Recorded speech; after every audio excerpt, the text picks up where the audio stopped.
আৰক্ষীৰ জালত ইউনুছ তামুলী পাক সেনাৰ নেতা ইউনুছক আটক ক্ৰাইম ব্ৰাঞ্চৰ হুজাই এছপি অফিচত ইউনুছক মাৰাথন জেৰা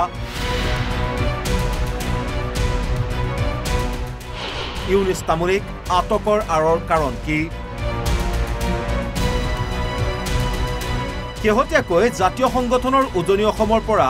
মিয়াখেদা অভিযান কালৰ পৰাই চৰ্চালৈ আহিছে ইউনুছ তামুলীৰ নাম তাৰ মাজতে ইউনুছ তামুলীয়ে গঠন কৰিছিল পাক সেনা অসম নামৰ এটা সংগঠন এইখন অসমক একেবাৰে মালিক যেন ভাবি কেইজনমান বিশেষ ব্যক্তিয়ে এইখন অসমৰ অসম বুলি ভাবিছে কিন্তু যদি ভাবিছে সেই কেইজন ব্যক্তিক কৈছো যদি অসমখন কোনোবাই নিজেই কেৱল কেইজনমান বিশেষ ব্যক্তিয়ে মালিক বুলি ভাবিছে তেন্তে সেই কেইজন ব্যক্তিয়ে মূৰ্খৰ স্বৰ্গত বাস কৰিছে বুলি মই ক'ব লাগিব সেইটোৱে যে এইখন অসমত আমি আলহী নহয় এইখন অসমত আমি আলহী নহয় মোৰ পূৰ্বজৰ এইখন অসমত তেজ আছে গতিকে কোনোবাই আমাক সন্দেহযুক্ত নাগৰিক বুলি ক'বলৈ 100 বাৰ চিন্তা কৰিব লাগিব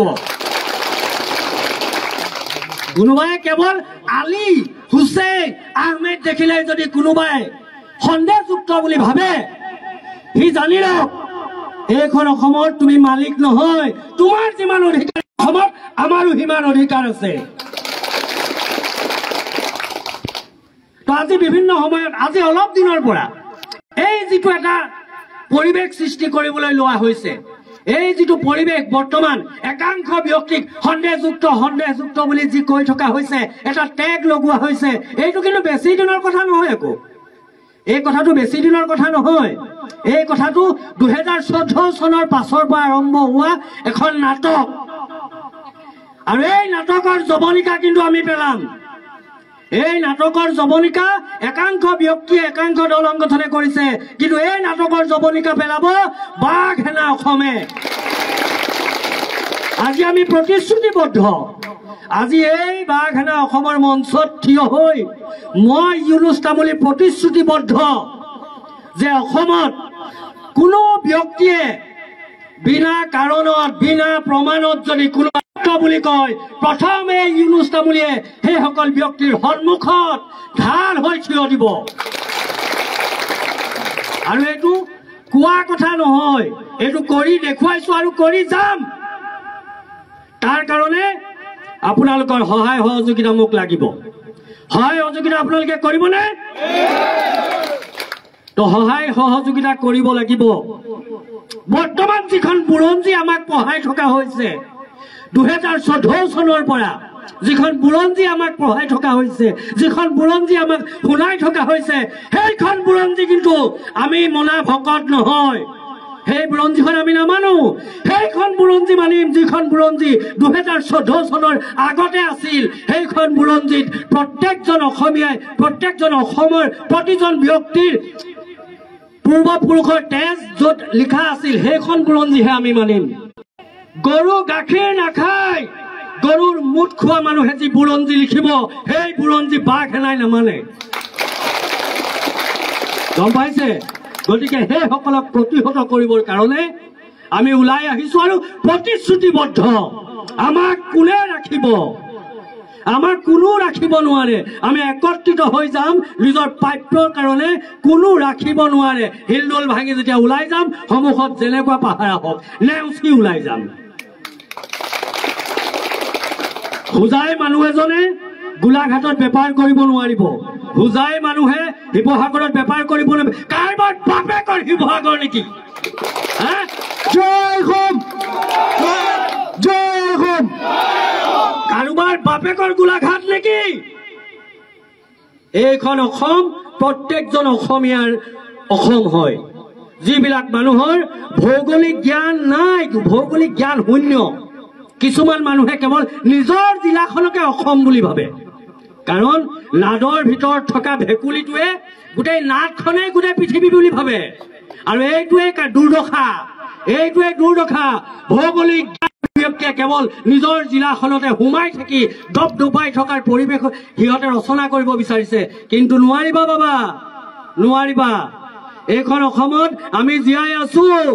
এই অসমত আমি জীয়াই থাকিম সগৌৰৱেৰে মূৰ দাঙি জীয়াই থাকিম আৰু তাৰ কাৰণেই এই বাঘ হাজৰিকা আজিৰ এই সভাখনৰ পাছত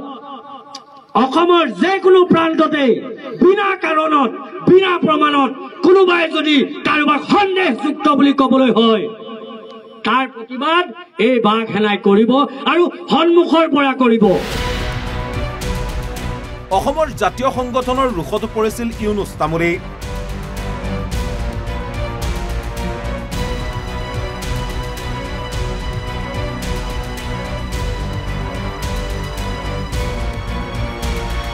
এই চৰ্চাৰ মাজতে হোজাই আৰক্ষীৰ ক্ৰাইম ব্ৰাঞ্চে হোটেল বৰলুইটৰ পৰা আটক কৰে বাঘ সেনাৰ নেতাগৰাকীক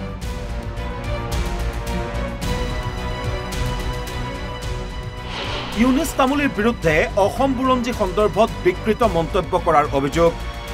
শিৱসাগৰ আৰু হোজাইত ৰুজু হোৱা গোচৰৰ ভিত্তিত ইউনুছক আটক আৰক্ষীৰ বৰ্তমান হোজাই শ্ৰীমন্ত শংকৰদেৱ নগৰ আৰক্ষী অধীক্ষকৰ কাৰ্যালয়ত সোধা পোছা অব্যাহত ৰাখিছে বাঘ সেনাৰ নেতাজনক এতিয়া আৰক্ষীয়ে ইউনুছ তামুলীৰ বিৰুদ্ধে কি ব্যৱস্থা গ্ৰহণ কৰে সেয়া পৰৱৰ্তী সময়তহে জানিব পৰা যাব গমে পোৱা নাই ন কেলা ঠক কৰিছে কি কম না কোপা ধৰিলে আমাৰ হোটেলৰ পাছ হোটেলৰ কো হোটেলত আছিল আপুনি এখন কি আছিল বৰলুইট বৰলুইট মানে হোজাই তাৰপা কোনে কোনে উঠাই আনিছে ক্ৰাইম ব্ৰাঞ্চৰ এটা দলে আপোনাক উঠাই আনিছে হয় এতিয়া আপোনাক হোজাই এছ পি অফিচাৰ ৰাখিছে হয় এতিয়া কিবা এটা সুধিব বুলি কৈছে চাই লওঁ বাকী পৰ্যায়ত কি হয় এইবিলাক থাকে আৰু সংগ্ৰাম কৰিলেতো এইটো আৰু পুলিচৰ লগত সহযোগিতাও কৰিব লাগিব কেতিয়াবা বিৰোধিতাও কৰিব লাগিব আপুনি হোজাই অহাৰ মানে কি কাম আছিলে হোজাই দল সংগঠনৰ আমি মোৰ দলৰ সাংগঠনিক দিশৰ বাবে আহিছিলোঁ হোজাইৰ পৰা বিজু গাঁওখোৱা আৰু লংকাৰ পৰা কৃষ্ণ হাজৰিকাৰ ৰিপৰ্ট অসম লাইভ 24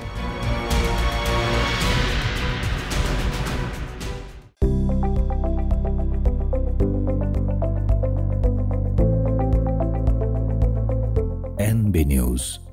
সহজ সৰল ভাষাত নৱভাৰতৰ কথা।